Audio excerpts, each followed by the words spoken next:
வணக்கம் மக்களே, welcome to ரமதி home. நம்ம வீட்டில் டெய்லி லெமன் யூஸ் பண்ணுவோம். எதுக்கு யூஸ் பண்ணுவோம்னா, ஜூஸ் போடுறதுக்கு யூஸ் பண்ணுவோம், குக்கிங்க்கு யூஸ் பண்ணுவோம், க்ளீனிங்க்கு யூஸ் பண்ணுவோம். ஆனால் யூஸ் பண்ணிவிட்டு அந்த லெமனோட தோலை என்ன பண்ணுவோம், எல்லாரும் என்ன பண்ணுவோம், ஸ்ட்ரைட்டாக எடுத்துகிட்டு போய் டஸ்ட்பினில் தான் தூக்கி போடுவோம். இந்த வேஸ்டான லெமன் பில்ல எவ்வளோ யூஸ்ஃபுல் இருக்குது தெரியுமா? வேஸ்டான லெமன் தோலை வச்சு ஒரு பவர்ஃபுல்லான நேச்சுரலாக க்ளீன் பண்ணக்கூடிய ஒரு லிக்யூட் ஒன்று நம்ம தயாரிக்க போகிறோம். அதுவும் எதுவுமே கெமிக்கல் எல்லாம் சேர்க்காம சேஃபாக பட்ஜெட் ஃப்ரெண்ட்லியாக இன்றைக்கி நான் உங்ககிட்ட ஸ்டெப் பை ஸ்டெப்பாக கிளியராக சொல்லித்தரேன். அதுக்கு நீங்கள் இந்த வீடியோவை ஸ்கிப் பண்ணாமல் பார்க்கணும். மறக்காமல் சப்ஸ்கிரைப் பண்ணிவிட்டு லைக் பண்ணுறத ப்ரெஸ் பண்ணிக்கோங்க. இப்போ வாங்க எப்படி பண்ணலான்னு பார்க்கலாம். அந்த வேஸ்டான லெமன் தோலை எல்லாமே நான் என்ன பண்ணுறேன்னா மிக்ஸி ஜாரில் போட்டிருக்கிறேன். வேஸ்டானது ஏற்கனவே யூஸ் பண்ண லெமன் தோல், யூஸ் பண்ணக்கூடிய லெமன் தோல் அதெல்லாம் அப்படியே வச்சுட்டா அழுகி போன லெமன், அது எல்லாமே தான் நான் இப்போ அது எல்லாமே சேர்த்து வச்சு தான் நான் யூஸ் பண்ண போகிறேன். அதை எல்லாத்தையும் நான் மிக்ஸி ஜாரில் போட்டு மாதிரி அரைச்சி தான் எடுத்துக்க போகிறோம். அதுக்கு முன்னாடி அது மிக்ஸி ஜாரில் போடுறதுக்கு முன்னாடி அதை லெமனை குட்டி குட்டி பீஸாக நம்ம கட் பண்ணிக்கலாம். அப்போ தான் ஈஸியாக அரைப்படும். இல்லைன்னா ரொம்ப நேரம் எடுத்துக்கிற மாதிரி இருக்கும். இது போல் லிக்யூட் மாதத்துக்கு ஒரு முறை பண்ணி வச்சுக்கிட்டாவே போதும். நம்ம கடையில் வேறு எந்த ஒரு லிக்யூடுமே நம்ம யூஸ் பண்ண மாட்டோம் கிச்சனுக்காக. ஏன்னா இந்த லிக்யூடு வச்சு நம்ம க்ளீன் பண்ணாவே நல்லா வாசனையாகவும் இருக்கும், ஃபுல்லாகவே நல்லாவே க்ளீன் ஆகிடும் நம்மளுடைய கிச்சனை. இதுக்கு வேறு என்னெல்லாம் கூட சேர்க்க போகிறோன்னா, பேக்கிங் சோடா சேர்க்க போகிறோம், விம் ஜெல் சேர்க்க போகிறோம். மற்றது எதுவும் இல்லை. இந்த லெமனோட தோலை தான் நல்லா அரைச்சிட்டு சேர்க்க போகிறோம். நல்லாவே இருந்தாலும் கூடவே நான் என்ன பண்ணுவேன்னா, அதை எல்லா லெமனையும் ஒரேடியாக கட் பண்ணிவிட்டு ஜூஸை மட்டும் தனியாக எடுத்துட்டு அதை நான் அந்த ஜூஸை ஃப்ரீசரில் ஸ்டோர் பண்ணி வச்சுப்பேன். எப்போ தேவையோ லெமன் ரைஸ் வேணும்னா, லெமன் ஜூஸ் வேணும்னா அப்பப்போ எடுத்து நம்ம உடனே நம்ம செஞ்சுக்கலாம். அந்த டைமில் நம்ம பிழிஞ்சிட்டு இருக்கிற தேவையில்லை. இது போல் ஸ்மால் பீஸாக கட் பண்ணி வச்சாச்சு. அதுக்கப்புறம் நமக்கு தேவையான தண்ணியை ஊற்றிட்டு அதை நம்ம மிக்ஸி ஜாரில் போட்டு அரைச்சி எடுத்துப்போம். இங்கே பாருங்கள், நல்லா கொஞ்சம் தோலாக தான் இருக்குது. அதை கொஞ்சம் நைஸாகவே அரைச்சிட்டு அதுக்கப்புறம் ஒரு சின்ன பாத்திரத்தில், அந்த ஜூஸுக்கு தகுந்த பாத்திரத்தில் நம்ம வடி போட்டு அதனுடைய வேஸ்டேஜ் எல்லாமே நம்ம ரிமூவ் பண்ணிடலாம்.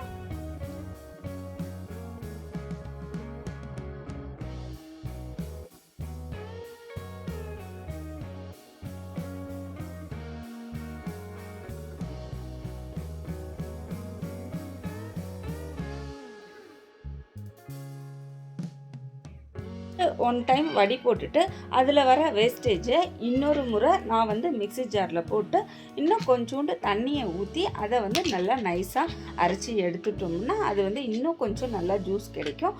அதை அரைச்சிட்டு திரும்பியும் இன்னொரு முறை நம்ம வடி போட்டு எடுத்துப்போம்.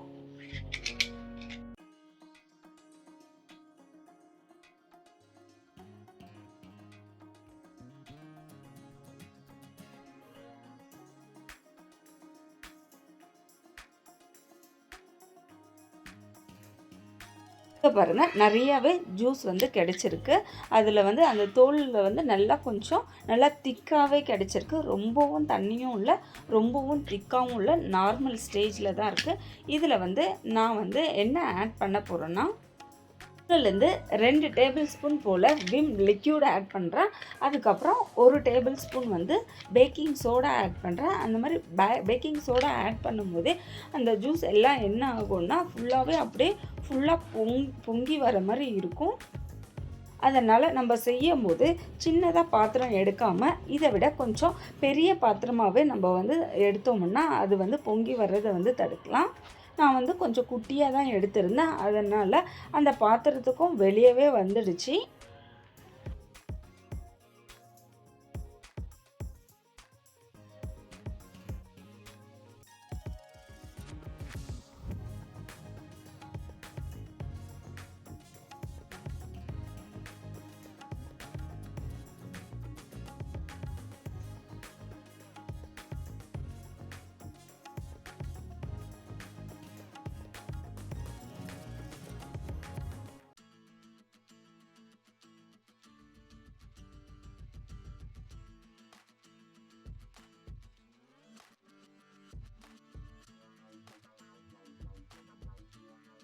லிக்யூட் எல்லாமே சேர்த்துட்டு நம்ம வந்து நல்லா கேஸில் ஒரு 5 நிமிஷம் போல் நல்லா கொதிக்க வச்சு எடுத்துப்போம்.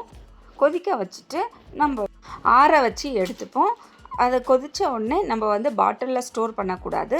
ஏன்னா அது வந்து ஒரு ஸ்மெல் ஆகிடும். அதனால் நம்ம வந்து கொதிக்க வச்சுட்டு ஒரு பெரிய பாத்திரத்தில் ஊற்றி அது வந்து ஒரு அரை மணி நேரம் போல் அப்படியே விட்டுடுவோம். இப்படி பண்ணும்போது ரொம்ப நாளைக்கு வந்து அந்த லிக்யூடை வந்து நம்ம வந்து யூஸ் பண்ணலாம்.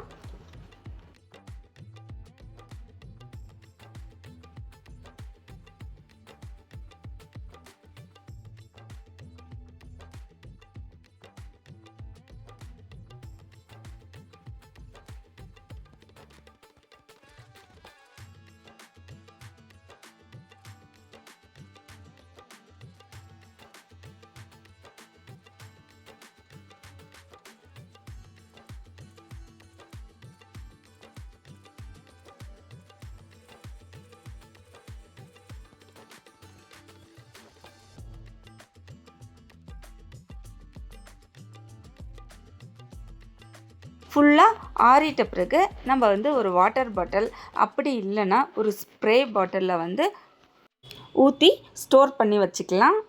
ஸ்ப்ரே பாட்டில் எதுவுமே இல்லைன்னா இது போல் வாட்டர் பாட்டிலில் ஹோல்ஸ் போட்டு ஸ்ப்ரே மாதிரி நம்ம வந்து ஊற்றி க்ளீன் பண்ணலாம். இது வந்து கேஸ் ஸ்டவ்வில் வந்து யூஸ் பண்ணலாம். ஆயில் ஸ்டெயினுக்கு எல்லாமே நல்லாவே க்ளீன் ஆகும். ஸ்ப்ரே பண்ணிவிட்டு ஒரு கிளாத்தில் வந்து வைப் பண்ணாவே நீட்டாக ஷைனிங் வரும். இந்த மாதிரி சிம்பிளான யூஸ்ஃபுல் கிச்சன் டிப்ஸ் உங்களுக்கு பிடிச்சிருந்தால் லைக் பண்ணுங்கள், உங்களோட ஃப்ரெண்ட்ஸ் கூட ஷேர் பண்ணுங்கள். ரமதி ஹோம் சேனலை மறக்காமல் சப்ஸ்கிரைப் பண்ணுங்கள். கிட்ஸ் இருக்கிற வீட்டில் யூஸ் பண்ண ரொம்பவே சேஃபு, பட்ஜெட் சேஃப் ஆகும். வேஸ்ட்டாக இருந்தது யூஸ்ஃபுல்லாக ஆகிடும். நீங்கள் இதே போல் ஆரஞ்சு பீலை வச்சும் ட்ரை பண்ணலாம். தேங்க்யூ.